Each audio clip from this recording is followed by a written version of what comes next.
Hi, this is Sean D'Souza, and you're listening to the 3-Month Vacation Podcast. This podcast isn't some magic trick about how to work less. Instead, it's about how to really enjoy the work that you do and to enjoy your vacation time.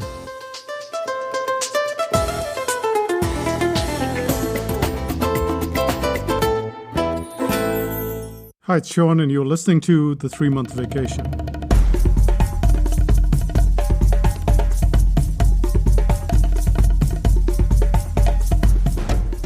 I was at an art shop one morning and a stranger came up to me and said, "I know you." Back then, like everybody else, I prided myself on remembering faces, but I couldn't remember names. Yet, this person who was talking to me, I had no idea who he was. And he kept insisting that he knew me. So I decided to ask, "Where do you know me from?" And this is what he said. We sat next to each other on a flight. It was a short flight, and I had been talking about how I wanted to learn to draw because I'd started out as a kid, and I didn't really continue that practice. And as a result, I don't draw. And you spoke to me for a while, and you suggested that I keep drawing, and you showed me your diary. And we went through all of this discussion on the plane.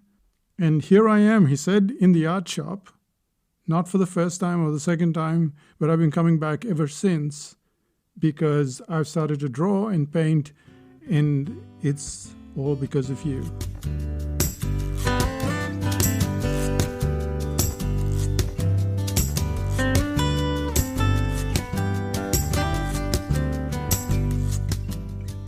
Now, contrary to what you might think, this is not about me going around doing good deeds. I do that, like many people, but it wasn't so much about the good deed. Instead, it's about the impact that you make on just about anybody else. As you go through your day, you don't know what you're doing that could change somebody else's life. You might stride past the cafe having just read some email that made you feel really happy, and you have this big smile on your face. And someone is sitting in the cafe and they're not having the best of days, and they see you with this big smile and this stride. You're almost skipping. And suddenly their mood shifts. It shifts just a little, but it does shift, and they think, oh, wait, I could have some of that happiness too.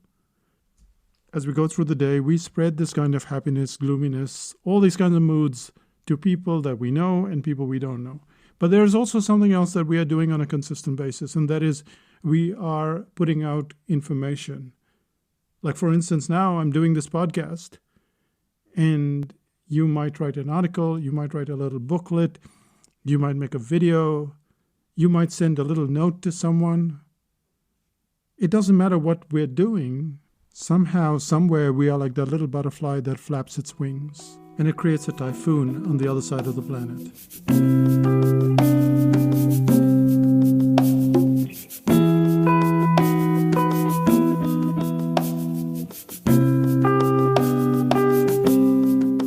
And I'll give you a little story. I once met a baker in Copenhagen. This place had just won an award for the best croissant in the city. And so I was curious. How did the baker learn how to make such good bread? And he said, well, I tried it on my own, and then I kind of went and tried to learn it with other people. But eventually, I ran into this one video on YouTube, and that changed my life. And I'm not sure that the guy who made that video knows how he changed the life of a baker, got him to this award-winning situation, and brought delight to all of the customers that come there. We don't know the impact that we have when we are putting out that little piece of information. We think, oh, we're just on a content schedule, we just have to put out this information. But if we have just that little emotion, just that little something that we are pushing forward, something that we feel, it gets to somebody. It might not get to somebody today or 6 months from now. Sometimes something that we've written 20 years prior comes back and people go, I remember that moment. I remember that chocolate. I remember that card. I remember that little article, that one line. That's something that you said to me on the plane, even though it was a short flight. So as you go through your day today, whether you're adding music to a podcast like this, or you're editing a movie, or doing something that you think could be rather mundane, could be something that nobody really appreciates. It's possible that it's true, that it just passes like a ship in the night. But it also is possible that it has an impact way beyond what you think is real or doable. It could change someone's life or make a better croissant.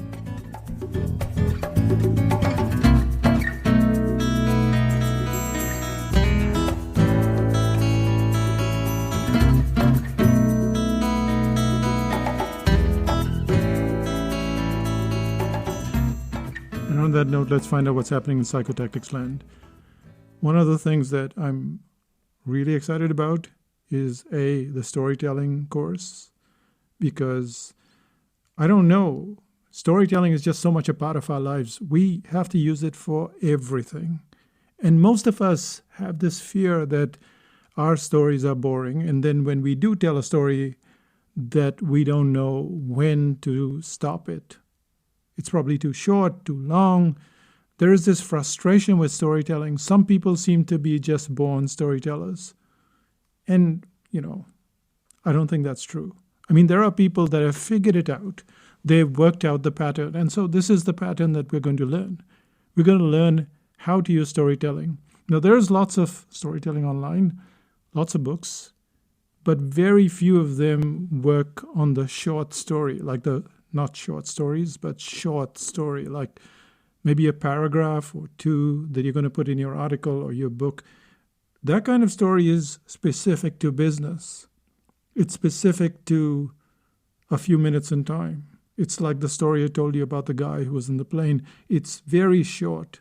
You don't get that much time and you still have to transition. So that's what you're going to learn on the storytelling course.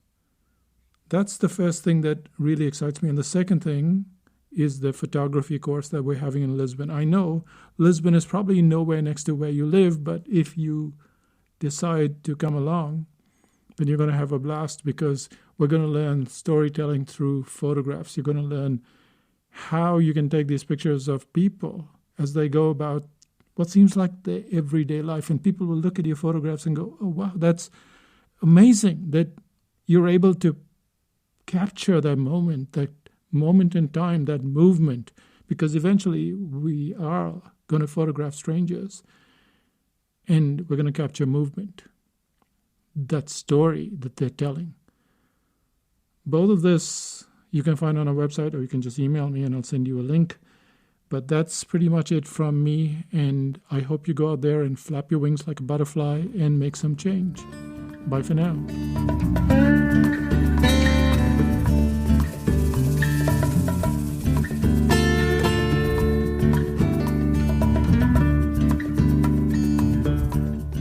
Still listening? When I was younger, we used to get this newspaper called The Daily, and in the top left-hand corner, I think, or right-hand corner, I'm not sure which, but they would have these sayings by people from the past. Maybe a poet, maybe a writer, or someone like Aristotle. And every day I would cut out that saying. Now I'm saying every day, but my memory is hazy on that. I probably cut out the sayings that impacted me the most, and I'd put them in this little book. I'd stick them with glue in the book. In fact, one of the things that we had was when we didn't have glue, we'd always have boiled rice. And I don't know if you've tried this, but if you boil rice and you mash it down, it becomes like glue. And so I'd stick that in my book. And those words that someone uttered 100 years ago, 200 years ago, 2,000 years ago, they all made an impact in my life. I don't know. I thought I'd just share this story. I'm saying bye for now. Bye-bye.